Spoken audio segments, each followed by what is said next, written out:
کا ویلکم کرتا ہوں, آپ کو خوش آمدید کہتا ہوں. بہت عرصے کے بعد آج آپ کے سامنے میں بیٹھا ہوں اور آپ بھی بیٹھے ہیں میرے سامنے.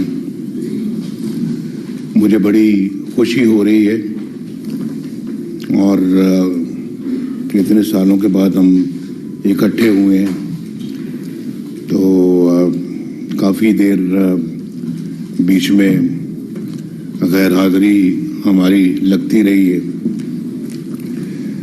لیکن اللہ تعالیٰ کا شکر ادا کرتا ہوں جی. میں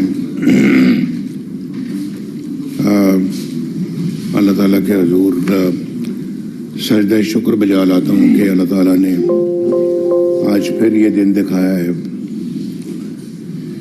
اور مقدمات سے, جو جعلی مقدمات سے, ان سے بریت بھی اللہ تعالیٰ نے عطا فرمائی ہے.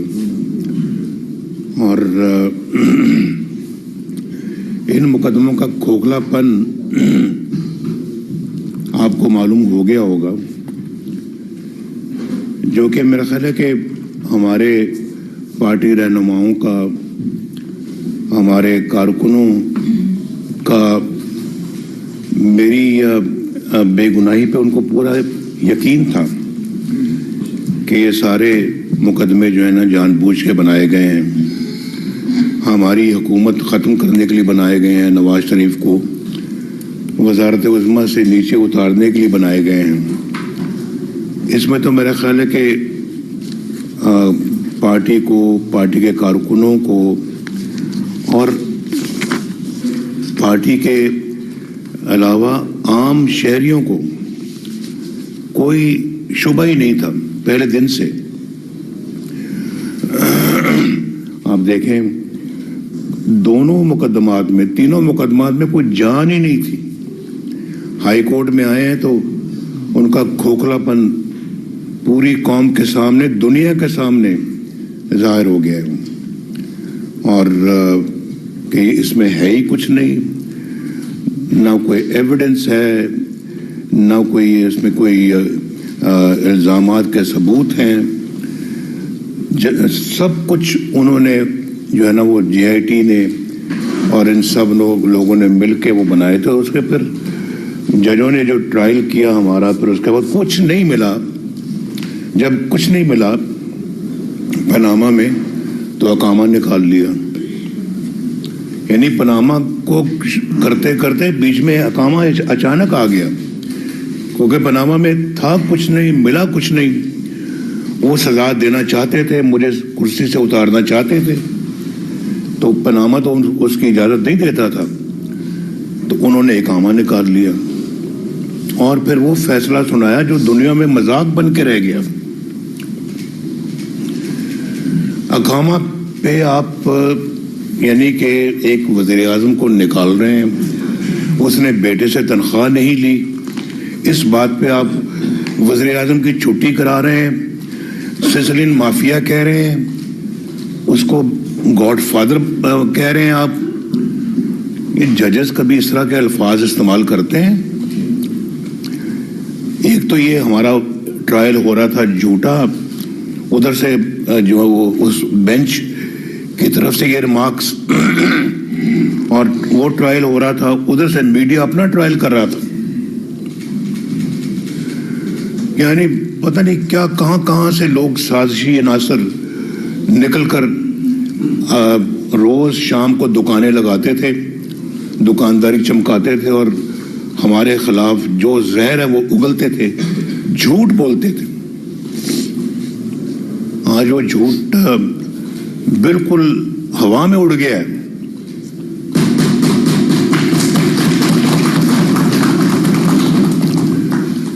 کل جب وہاں میں تھا تو مجھے اپنا جو ہے نا وہ وہاں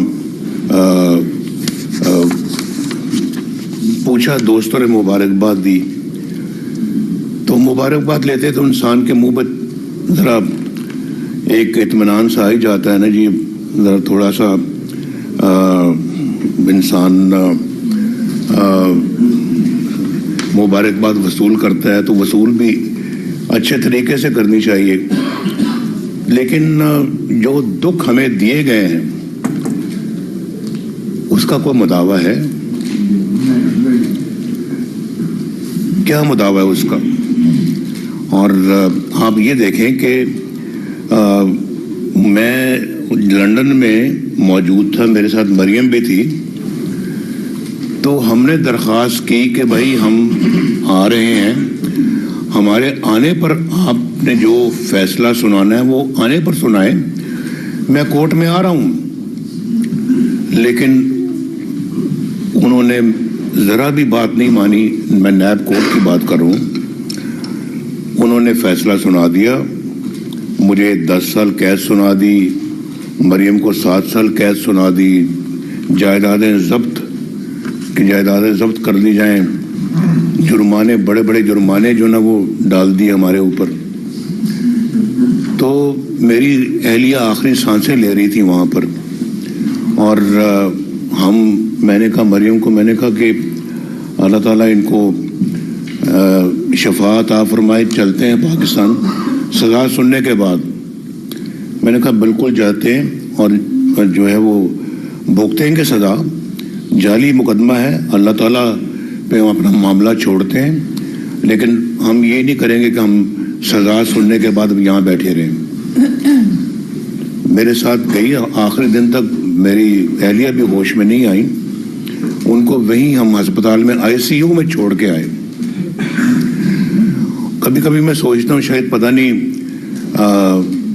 مجھے ان کے ساتھ رہنا چاہیے تھا، وہ بڑے کرٹیکل دن تھے ان کے لیے، زندگی کے لیے۔ تو ڈاکٹرز نے مجھے کہا تھا جب میں گیا یہاں سے،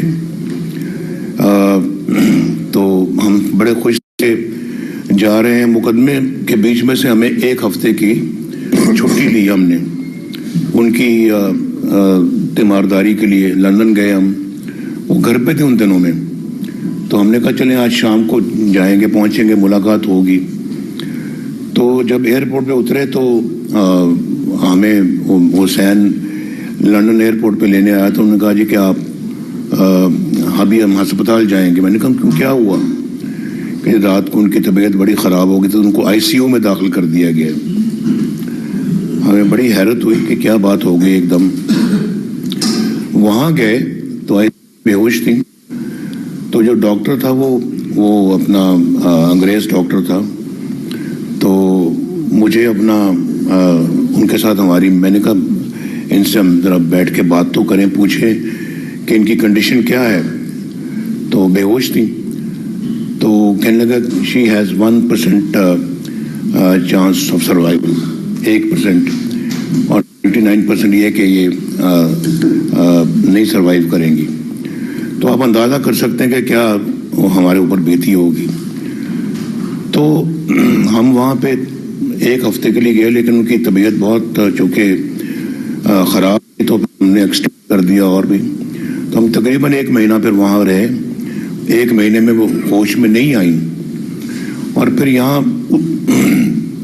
سزا سنتے پر واپس آ گئے۔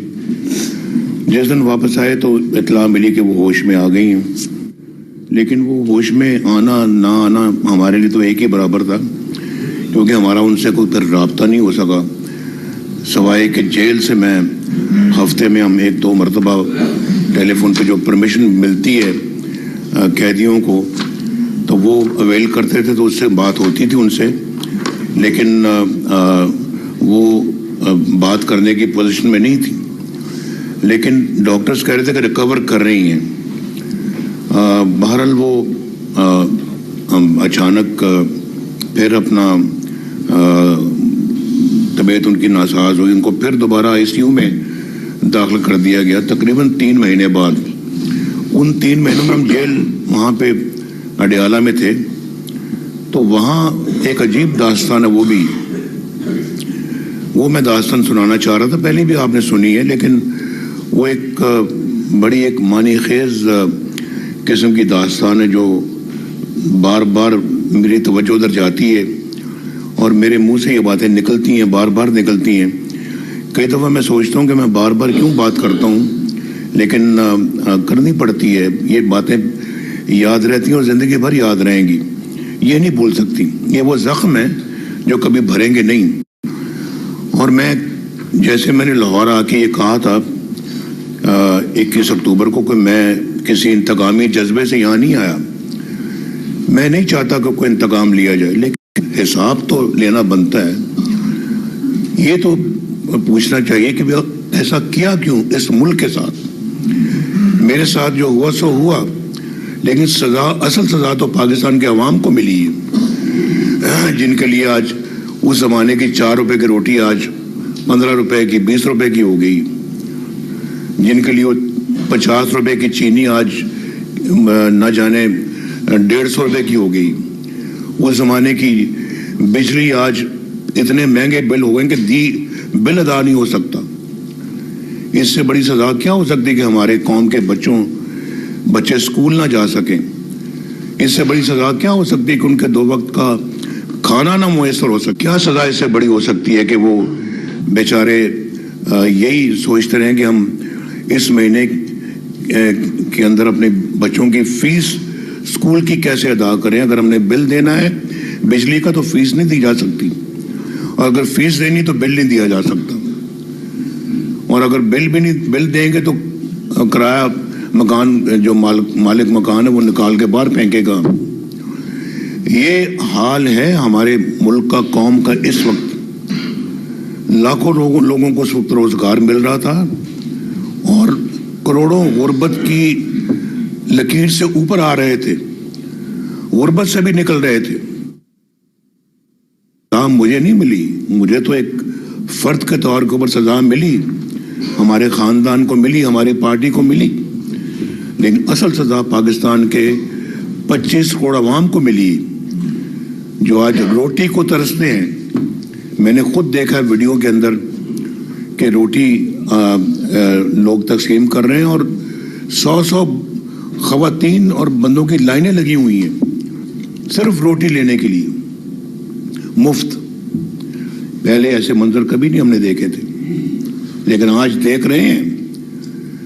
اگر آپ چاہیں تو میرے فون پہ ہے ایسے، میں ویڈیوز سنبھال کے رکھ لیتا ہوں، کبھی کبھی دیکھتا بھی ہوں اپنے آپ کو یہ احساس دلانے کے لیے کہ یہ ہماری قوم کا حال ہو چکا ہے اور ہم نے مل کے اس قوم کو اس حال سے باہر نکالنا ہے.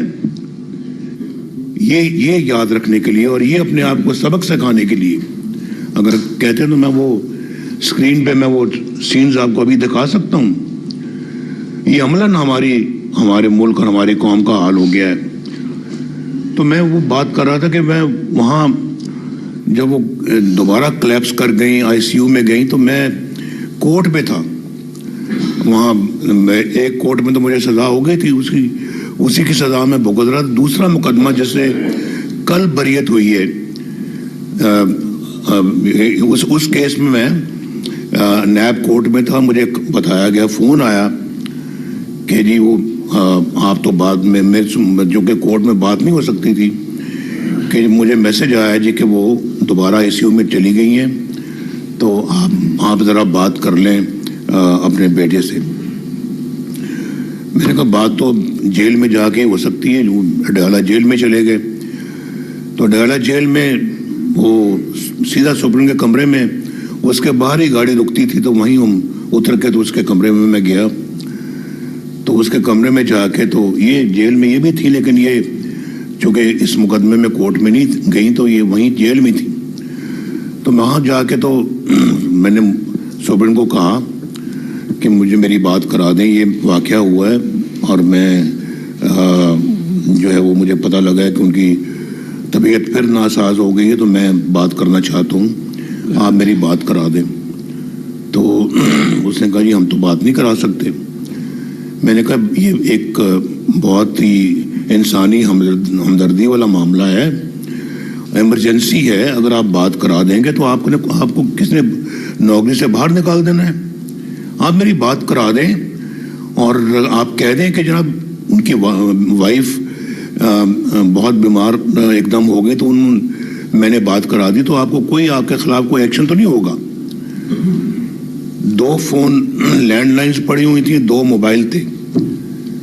اس اس نے بات نہیں کرائی. میں نے اس سے بڑا اصرار کیا, بات نہیں کرائی, تو ہمیں اجازت نہیں ہے.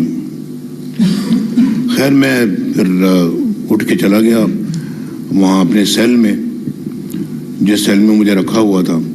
تو اس کے 2.5-3 گھنٹوں کے بعد آ کے مجھے کہتا جی کہ آپ کو ایک بری خبر سنانی ہے, آپ کی بیگم صاحبہ انتقال کر گئی. تو اب ہم آ کے آپ کی بیٹی کو کہنے جا رہے ہیں, ان کو میسج دینا ہے. میں نے کہا بالکل آپ نہ جائیں, میں جاؤں گا, میں خود جا کے ان سے بتاؤں گا. تو میں پھر ان کو جا کے میں نے بتایا. تو آپ سوچ سکتے ہیں کہ بیوی یا ماں کی جو خبر مرنے کی ملے, وہ بھی جیل میں, تو انسان کا کیا حال ہوتا ہے. تو وہ وہاں پہ میں نے جو شروع میں بات کی تھی, میں کبھی کبھی سوچتا ہوں کہ شاید میں نے اپنی زندگی کا پتہ نہیں صحیح یہ فیصلہ کیا یا نہیں صحیح کیا کہ مجھے ان کے پاس ہونا چاہیے تھا اس وقت, اور ان کی تیمارداری کرنی چاہیے تھی, اور وہاں میں موجود ہوتا تو شاید مجھے کم از کم مجھے تو صبر آ جاتا کہ چلیں ٹھیک ہے, میں نے اپنا وقت پورا دیا ان کو, لیکن میں وہ بھی نہیں دے سکا. اور یہاں آ کے جو ہے نا جیل چلے گئے ایک جھوٹے مقدمے میں, جس کا پول کل کھلا ہے, جس کا پول کچھ دن پہلے کھلا ہے, کہ کتنا بڑا فراڈ تھا, یہ کتنا بڑا ظلم تھا. اور نکالنا ایک اقامے پہ وزیر اعظم کو, پھر اس کے اوپر مقدمے دائر کرنے جھوٹے, وہ بھی اسی بینچ کا آرڈر تھا کہ اس کے خلاف مقدمے کیے جائیں, نواز شریف کے خلاف. یہ نیب کا اپنا فیصلہ نہیں تھا, نیب کو یہ حکم سنایا گیا تھا. اور اس کے بعد پھر جج بٹھا دیا, جس جج نے میرے خلاف فیصلہ سنایا تھا, اس جج کو بٹھا, جسٹس اعجاز اللہ حسن کو مانیٹرنگ جج لگا دیا کہ جی آپ بیٹھیں اور آپ سپروائز کریں سارے مقدمے کو, کاروائی کو, اور آپ نے مطلب یہ ہے کہ جی آپ نے انشور کرنا ہے کہ نواز شریف کو سزا ہوگی, اور جلدی سے جلدی ہوگی. ویکینڈز پہ بھی کورٹ لگا کرے گی. اتنی جلدی تھی سزا سنانے کی کہ ویکینڈز میں بھی, اور جج کو چھٹی بھی لینے سے منع کر دیا گیا کہ آپ نے یہ کام کرنا ہے. یہ اتنی بڑی سازش ہے اس ملک کے خلاف جس کا آپ اندازہ نہیں کر سکتے. یہ اس لیے میں بار بار یہ بات کرتا ہوں, میں کہتا ہوں جی کہ یہ پاکستان کے خلاف اور 25 کروڑ عوام کے خلاف یہ ایکشن ہوا ہے, یہ سازش ہے, اور 25 کروڑ عوام کو اس کا نوٹس لینا چاہیے, پورا نوٹس لینا چاہیے. میں کسی انتقامی جذبے سے یہ بات نہیں کر رہا, لیکن یہ معاملہ بہت سیریس ہے. وہ کون لوگ ہیں جنہوں نے یہ کام کیا اور کیوں کیا, وجہ پتہ لگنی چاہیے. میں نے تو جنرل باجوہ کے خلاف کوئی سازش نہیں کی, کبھی نہیں کی, نہ میں نے کبھی جنرل راحیل شریف کے خلاف کبھی سازش کی ہے, نہ کبھی کسی اور کے خلاف کبھی کوئی سازش کی ہے. ہم نے تو اپنا کام کیا ہے, ہم نے تو سڑکیں بنائی ہیں, موٹر ویز بنائی ہیں, بجلی کی لوڈ شیڈنگ کو ختم کیا ہے, ایٹمی دھماکے کیے ہیں, دفاع کو مضبوط کیا ہے. یہ JS-17 جو پاکستان بناتا ہے فائٹر پلین, اس معاہدے میں میرے دستخط ہیں اس پہ, چائنا کے وزیر اعظم کے اور میرے موجودگی میں ہی ہم نے ایگریمنٹ سائن کیا وہاں پہ. اور اس کے بعد پاکستان میں CPEC ہم لے کے آئے اللہ کے فضل و کرم سے. پاکستان کی ترقی 6.3 پر لے کے آئے.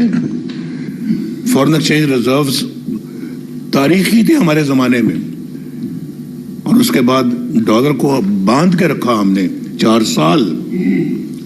یہاں تو 1 گھنٹے میں ڈالر اوپر نیچے جاتا ہے, 4 سال باندھ کے رکھا. یہ بیٹھے ہیں جنہوں نے یہ کام کر کے دکھایا ہے. ڈار صاحب بھی پوچھیں ان سے کہ پاکستان کی ترقی, اور پھر ہم نے IMF کو خدا حافظ کہا. بھائی سب ریکارڈ کی باتیں ہیں. جس IMF کا آج اتنی صبح شام منتیں کرتا رہا, ہم نے خدا حافظ کہا. یہ بیٹھے ہیں, پوچھیں پاکستان کی ترقی, پاکستان کا بجٹ جہاں جو ڈیولپمنٹ بجٹ ہے وہ کہاں سے کہاں لے گئے ہم. آپ کے علاقوں میں جو سڑکیں بنی ہیں, جو موٹر ویز بنی ہیں, 10 گھنٹے کا سفر آج 3 گھنٹے میں ہو گیا اللہ کے فضل و کرم سے. وہ ایسے ہی ہو گئے, ڈیلیور کیا اللہ کے فضل سے ہم نے. اور سبزیاں سستی, چینی سستی, آٹا سستا, گھی سستا, گوشت سستا, بھائی ہر چیز سستی. مہنگائی کم سے کم لیول پہ تھی. ہمارے جانے کے بعد مہنگائی کو دگنا تگنا چوگنا کر دیا. یعنی چوگنا کیا, یعنی کہ قیمتیں کنٹرول میں نہیں رہی. اور پاکستان کے عوام کو یہ سب سے بڑی سزا پاکستان کے عوام کو ملی. یہ ہے وہ سزا. یہ سزا مجھے تو ملی, لیکن مجھ سے زیادہ, کہیں زیادہ پاکستان کے عوام کو دیے.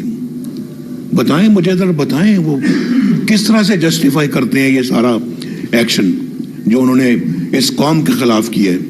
میری وجہ سے, میری دشمنی میں میں نے کیا بگاڑا تھا بھائی؟ میں نے کیا بگاڑا تھا وہ اس بینچ کا, جس بینچ نے یہ سسلنگ مافیا بھی کہا. اور یہ بھی آپ کو پتا ہونا چاہیے کہ ان میں سے ایک جج تھا جس کا نام شیخ, کیا نام تھا, عظمت. ان کی کوئی عزیزہ تھی جس کا کوئی پروموشن کا کیس تھا. تو اس پروموشن گورنمنٹ سرونٹ تھی وہ, تو وہ اپنا میرٹ پہ ہونا تھا. تو اس کیس میں, کسی کیس میں یا اس کیس میں وہ کہتے ہیں جناب نواز شریف کو پتہ ہونا چاہیے کہ اڈیالہ جیل میں بہت جگہ ہے, میں وزیر اعظم ہوں. اور ایک جج صاحب یہ ریمارکس پاس کر رہے ہیں اپنے ملک کے وزیر اعظم کے خلاف کہ ان کو پتہ ہونا چاہیے کہ اڈیالہ جیل میں بڑی جگہ ہے. تو ان کی خواہش تو اس وقت سے تھی مجھے اڈیالہ جیل بھیجنے کی. تو اگر اس مائنڈ سیٹ سے لوگ آئیں گے تو پھر پاکستان کا یہی حشر ہوگا جو ہم دیکھ رہے ہیں. اسی طرح ہوتا رہے گا, خدا نہ خواستہ ہوتا رہا ہے. 1947 سے ایسا ہوتا رہا ہے اور نہ جانے کب تک ہوتا رہے گا اگر ہم نے سبق نہ سیکھا. یہ بہت افسوسناک بات ہے یہ جو میں آپ کے سامنے کر رہا ہوں. اور یہ جو یہ اس کو یہ پھینک دینے والی بات نہیں ہے. جو ملک و قوم نے جو قیمت ادا کی ہے اس کا حساب ہونا چاہیے. انتقام نہ صحیح, مجھے انتقام سے کوئی غرض نہیں ہے. میں ذاتی طور پہ میں کسی کو نہ معاف کر سکتا ہوں, نہ میں کسی کو اپنا کوئی رائے دے سکتا ہوں. لیکن جو قوم جنہوں نے قوم کے خلاف اس طرح کے کام کیے, مجھے کوئی حق نہیں پہنچتا کہ میں ان کو کہہ دوں کہ جناب میں بھول گیا ہوں. میں نہیں بھول سکتا. اس کا جو اس کا ذمہ دار ہے اس کا حساب لیا جانا چاہیے, ورنہ ملک کے ساتھ یہ تماشا, یہ کھیل ہوتا رہے گا, یہ بند نہیں ہوگا. یہ میں جو باتیں کر رہا ہوں یہ بہت امپورٹنٹ باتیں ہیں اور اپنی ذات کے لیے بالکل نہیں کر رہا. آپ یہ توقع کریں بھی نہ کہ 3 دفعہ وزیر اعظم بننے کے بعد میں اپنی ذات کے لیے کوئی بات کروں گا. مجھے اب آج اگر کوئی چیز عزیز ہے تو صرف پاکستان ہے. اس کے 25 کروڑ عوام ہیں, ان کی ویلفیئر ہے, ان کی خوشحالی ہے. اس کی خوشحالی کو اگر کوئی بدحالی میں بدلتا ہے تو میرا سب سے بڑا دشمن وہی ہے, اس قوم کا دشمن وہی ہے. تو مجھے اس کو معاف کرنے کا کوئی اختیار نہیں. تو انشاءاللہ 8 فروری کو عوام پر مشتمل اب سب سے بڑی JIT بنے گی. انشاءاللہ JIT بھی بنے گی اور سب سے بڑی عدالت بھی بنے گی. تو تو انشاءاللہ وہ پھر تاریخی فیصلہ دے گی. اور ہمیں اپنا جو ہے نا یہ باتوں کو بڑے غور سے صرف سننا نہیں چاہیے, اپنے پلے پلے باندھنی چاہیے کہ یہ ہے ہمارے ملک کی تباہی